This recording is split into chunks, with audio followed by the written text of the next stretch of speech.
Welcome back to the channel. If you like what we're doing, smash that subscribe button. Thanks for joining us. Today we are covering the 2-3 zone. He's on fire! From a defensive perspective and from an offense perspective. There's lots to cover today, so let's get into it.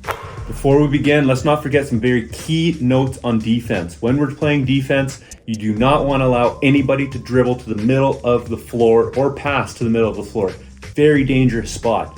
We also want to make sure that you are working hard when you're playing defense. You want to have your hands up and you want to be communicating with your teammates at all times so that as a unit, you guys know exactly what the offense is doing so that now you can shut them down as a team. Let's look at a 2-3 zone formation and how it needs to move to be effective. Here's our 2-3 zone setup. We got Ja Morant, Steph Curry playing the top part of the key with Joel in the middle playing center and LeBron and Jokic playing on the wings down low. It's in a 2-3 formation.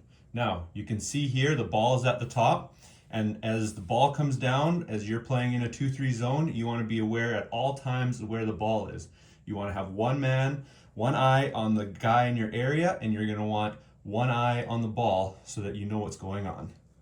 Let's see how the defense shifts as the ball is swung out to Larry Bird on the wing. You can see now that as the ball has been swung to the left side of the floor, the whole defense is shifted over. It has flooded that side of the floor. It's gone so far over that Embiid, who's typically right under the basket, is almost outside the key. Now, Bird is standing at about the free throw line extended, which makes it a very tricky spot for the defense to defend because there needs to be communication between Steph Curry and LeBron. Because Steph Curry could probably get there first on that first pass, he's going to tell LeBron to sag off because he has ball now in his zone. Morant, as you've noticed, is also slid over to the left side of the floor so that if that ball goes back to the top of the key where Iverson is, now Morant can go onto the ball and Curry can recover into knowing which side he might have to defend next. Dennis Rodman now has the ball. It's been swung to the right side of the floor. You'll notice that Steph Curry has switched sides of the floor at the top with Morant because Morant was on the ball for the moment.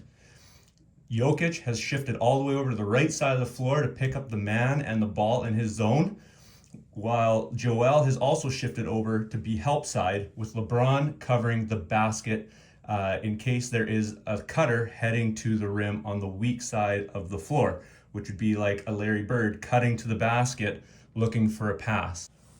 Now we've added other players. We're going 5-on-5 with White on offense and the Darks on defense. You'll see the ball's at the top. We have a 3 out with a high-low offensive setup. Now this is going to be very key to understand and recognize because if a team was in a 4 out, 1 high offense, they could still do some damage. However, against a 2-3 zone, this 3 out, high-low setup is going to be the most effective. The ball's passed into the high post where Zion now can square up. This is going to force Embiid to play defense in the high post, making this defense look more like a 2-1-2. When Embiid comes up and protects the high post, LeBron and Jokic need to be on basket help to make sure that nobody can cut and get an easy layup or power move in the low block. Zion has swung the ball out of the high post to the wide open wing where Larry Bird was standing. We can see the defense has shifted back over to the left side of the floor. Because Larry Bird is below the free throw line extended, LeBron has come all the way out of his zone out to the 3-point line to play defense on the ball.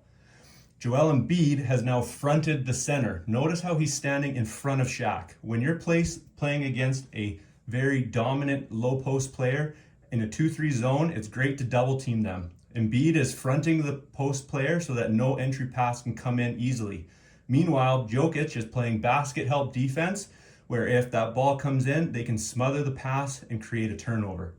Now, some of you might be wondering, what about Dennis Rodman or what about Zion? They're wide open. Well, if that pass is to be skipped across, the defense needs to hustle over and cover their man in their zone and especially be playing defense on the ball.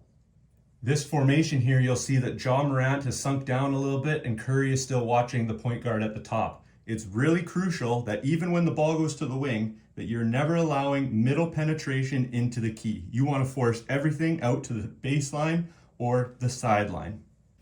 Remember, your defensive set is never done until you get a rebound. When a shot goes up from the three-pointer or a lower post player is trying to score a basket, after the shot goes up, you box out and you rebound, and then you begin your transition to offense. As we switch to offense now, there's a number of principles that you need to remember when you're playing offense against the zone. Really, it's against any zone.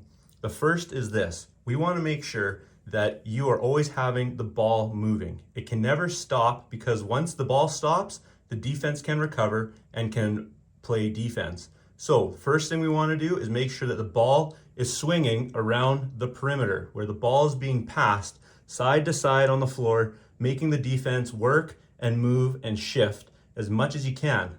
That way they're using up more energy, having to communicate more, and or losing your players that are cutting towards the hoop.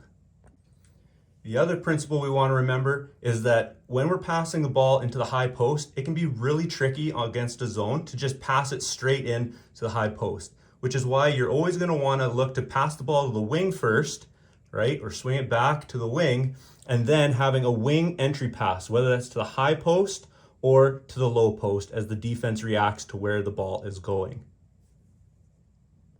The last two things on offense you need to remember are some very fundamental flows to the game of basketball. When the ball is swung out to the one wing, you got to make sure that you read the defense and take what the defense is giving you.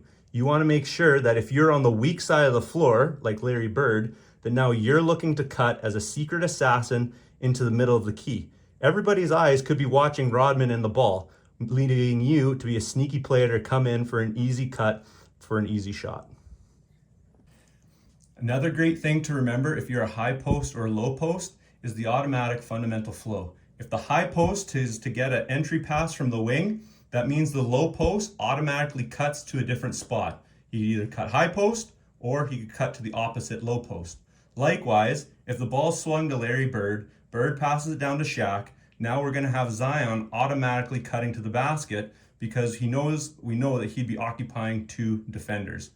Cutting to the basket after a pass is so crucial against the zone. It will make the defense absolutely infuriated.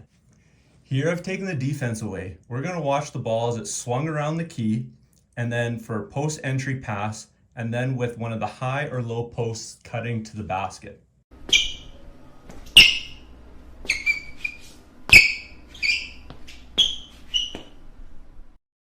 That's a crash course on the 2-3 zone, defense and offense. Now keep in mind, on defense, you gotta work your tail off. You gotta shift over, you gotta protect the basket, you gotta keep your hands up, you gotta be talking to your teammates.